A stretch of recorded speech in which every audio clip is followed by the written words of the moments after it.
సుప్రీంకోర్టులో తెలంగాణ ప్రభుత్వానికి ఊరట లభించింది. లోకల్ రిజర్వేషన్ కేసులో ప్రభుత్వానికి అనుకూలంగా తీర్పు వచ్చింది. వరుసగా 9, 10, 11, 12 తరగతులు చదివితేనే లోకల్ అని సుప్రీంకోర్టు తెలిపింది. లోకల్ రిజర్వేషన్ కేసులో హైకోర్టు ఆదేశాలను కొట్టేసింది సుప్రీంకోర్టు. ఇక ఇదే అంశానికి సంబంధించి పూర్తి అప్డేట్స్ అందించడానికి ఢిల్లీ నుంచి మా ప్రతినిధి వెంకటేష్ లైవ్ లో జాయిన్ అవుతున్నారు. వెంకటేష్, తెలంగాణ లోకల్ రిజర్వేషన్ కేసులో సుప్రీంకోర్టు సంచలన తీర్పు వెలువరించింది. సుప్రీంకోర్టు ప్రధాన న్యాయమూర్తి జస్టిస్ బిఆర్ గవాయ్ ధర్మాసనం ఈ కేసును విచారించి కొద్దిసేపటి కిందటే తీర్పు వెలువరించింది.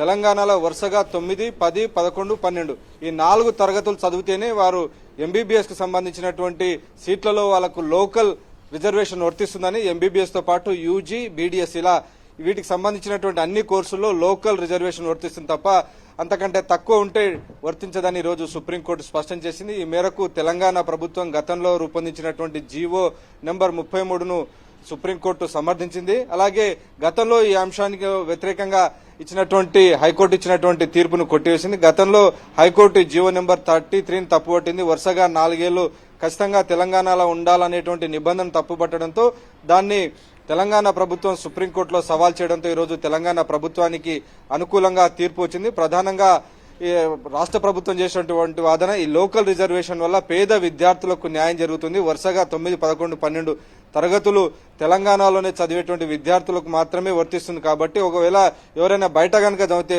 ఇంటర్మీడియట్ 11 and 12 క్లాసెస్ కనుక బయట కనుక చదివితే వాళ్ళని ఎన్ఆర్ఐ కోటా కింద అప్లై చేసుకోవచ్చు. కానీ నిజమైనటువంటి తెలంగాణ విద్యార్థులకు ఎవరైతే పేద విద్యార్థులు ఉన్నారో వారు బయటకు వెళ్లేటువంటి అవకాశం ఉండదు, బయట ఎక్స్పెన్సెస్ పెట్టుకునేటువంటి అవకాశం ఉండదు, విదేశాలకు వెళ్లి ఇంటర్మీడియట్ కానీ పెద్ద కోచింగ్ తీసుకునేటువంటి స్తోమత వారికి ఉండదు. కాబట్టి వాళ్ళను లోకల్ రిజర్వేషన్ కింద వారికి అవకాశం కల్పిస్తున్నామనేటువంటి వాదన ప్రధానంగా తెలంగాణ ప్రభుత్వం వినిపించింది. అలాగే ఎవరైతే బయటికి వెళ్లి చదువుకుంటారో, తెలంగాణ బయటికి వెళ్లి విదేశాలకు వెళ్లి కానీ ఇతర రాష్ట్రాల్లో చదువుకుంటారో వాళ్ళు ఎన్ఆర్ఐ కోటా కింద అప్లై చేసుకునేటువంటి అవకాశం ఉంది. కాబట్టి ఏదైతే లోకల్ రిజర్వేషన్ ఏదైతే ఉద్దేశం ఉందో పేద విద్యార్థుల కోసం తీసుకొచ్చినటువంటి ఉద్దేశం నెరవేరాలంటే ఖచ్చితంగా 9, 10, 11, 12 ఈ 4 తరగతులు తెలంగాణలో చదివేటువంటి విద్యార్థులకు మాత్రమే లోకల్ రిజర్వేషన్ వర్తింపజేయాలని, ఆ మేరకు జీవో నెంబర్ 33ని సమర్థించాలని తెలంగాణ ప్రభుత్వం తరపున అభిషేక్ సింఘ్వి వాదన చేశారు.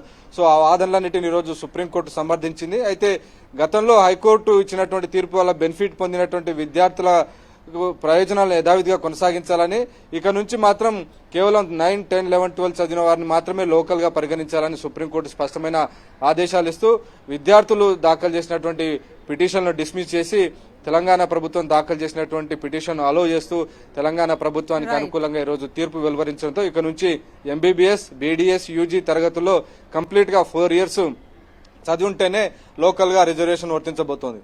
Right Venkatesh, thank you.